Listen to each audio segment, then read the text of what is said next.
¿Qué tal? Qué bueno que nos acompañan en Reportero Industrial Mexicano. Yo soy David Luna y esto es Columna 5. En esta ocasión nos acompaña Alfredo Calderón, director de la empresa ACG Plastics Consulting. Alfredo, como saben, es experto en inyección de plásticos y hoy con un tema interesante, las ventanas de proceso. Alfredo, un gusto saludarte. Adelante. Hola David, ¿cómo estás? Qué gusto saludarte nuevamente y creo que nos vamos a divertir un rato. Para mucha gente ahora se ha convertido en moda empezar a hablar de las ventanas de proceso y verdaderamente ha sido una moda interesante para muchos porque es la manera de justificar que las cosas no funcionan. Entonces, claro, mientras van saliendo bien las piezas, todo está muy bien, y cuando empiezan las piezas malas, entonces viene el debajo del tapete, escondo la basura y es lo que está fuera de la ventana de proceso. Vamos a empezar a tratar de entender qué es una ventana de proceso. Primero que nada, antes de empezar a pensar en las ventanas, tenemos que haber obtenido un proceso robusto que garantiza la parte cosmética, dimensional, bla, bla, bla, todo lo que se te ocurra que pueda tener una pieza de plástico. Una vez que tengo un proceso robusto, entonces busco o determino cuáles van a ser dos y solamente dos parámetros de la máquina que estoy dispuesto a mover para compensar problemas en mi universo de variables.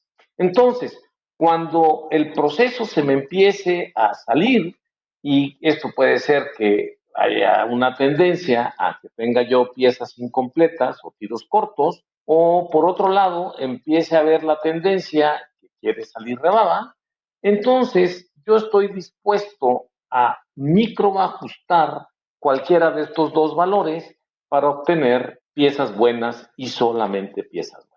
Pero esto nos deja en la mente que si yo estoy pensando en estos dos valores, significa que yo ya de entrada estoy diciéndole a la gente, voy a tener piezas malas, porque como sé que las voy a tener, me voy a poner el parche antes de la herida y voy a estar pensando en qué tengo que hacer para que cuando ya hay piezas malas, yo pueda corregir. Por lo tanto, para mí el concepto de ventanas de proceso se me hace un poco arriesgado, porque de entrada estamos diciéndole al cliente, te van a llegar piezas malas, porque no soy capaz de generar un proceso suficientemente robusto como para poder garantizar el 100% de piezas buenas. Si yo de plano sí estoy dispuesto a entrarle al juego de las ventanas de proceso, viene la gran pregunta entonces, ¿cuándo puedo aplicar las ventanas de proceso? Y esto es ¿y yo cómo me voy a dar cuenta que ya tengo que activar este sistema o este protocolo de solución de problemas cuando la alarma me avisa?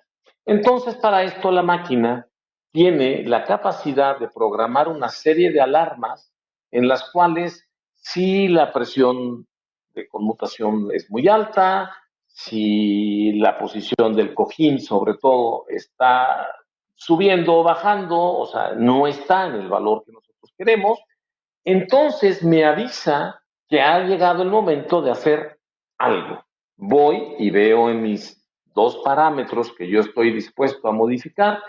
Normalmente lo más frecuente o lo que más recomiendan algunos expertos es cambiar o el tiempo de sostenimiento, normalmente en el eje de las X, y en el eje de las Y, normalmente acostumbramos poner la presión de sostenimiento. Pero actuar con estos valores significa que la máquina ya está fuera de control y voy a compensarla. Entonces, la máquina me dice, hey, alto, estoy fuera de control, haz algo mientras estamos haciendo piezas malas. Hay potencialmente el riesgo de mandárselas al cliente en lo que yo le decido si le doy más o menos tiempo de sostenimiento, más o menos presión dependiendo hacia dónde se me esté moviendo el cojín.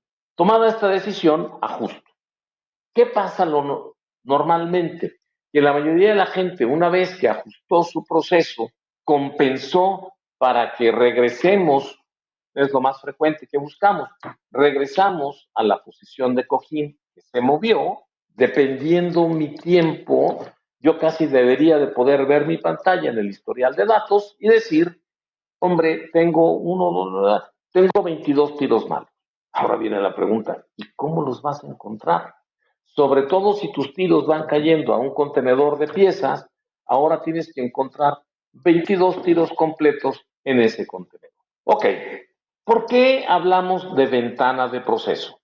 Normalmente es el resultado de poner mi eje de las X, variable 1 o parámetro 1, con su más menos, y por el otro lado, en el eje de las Y, tengo mi eje Y, más menos, mis tolerancias, y eso me genera, visto en el papel, una ventana.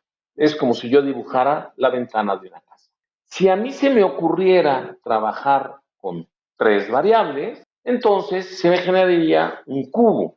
Pero imagínate lo que sería verificar que este cubo de proceso, para corregir el proceso, todas las aristas que tiene para checar si esto funciona.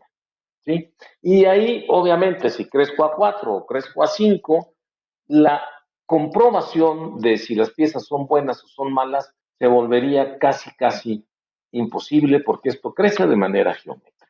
Bien, entonces, básicamente, ¿qué es una ventana de proceso?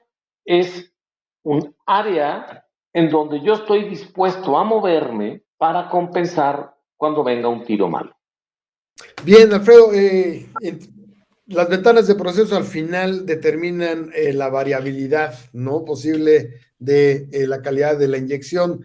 Esto es muy común en el método científico. Lo que dices es que se puede trabajar sin hacer las ventanas de proceso o son inevitables. Absolutamente se puede trabajar sin ventanas de proceso y esto depende de qué tanto logres llenar el molde con la primera inyección.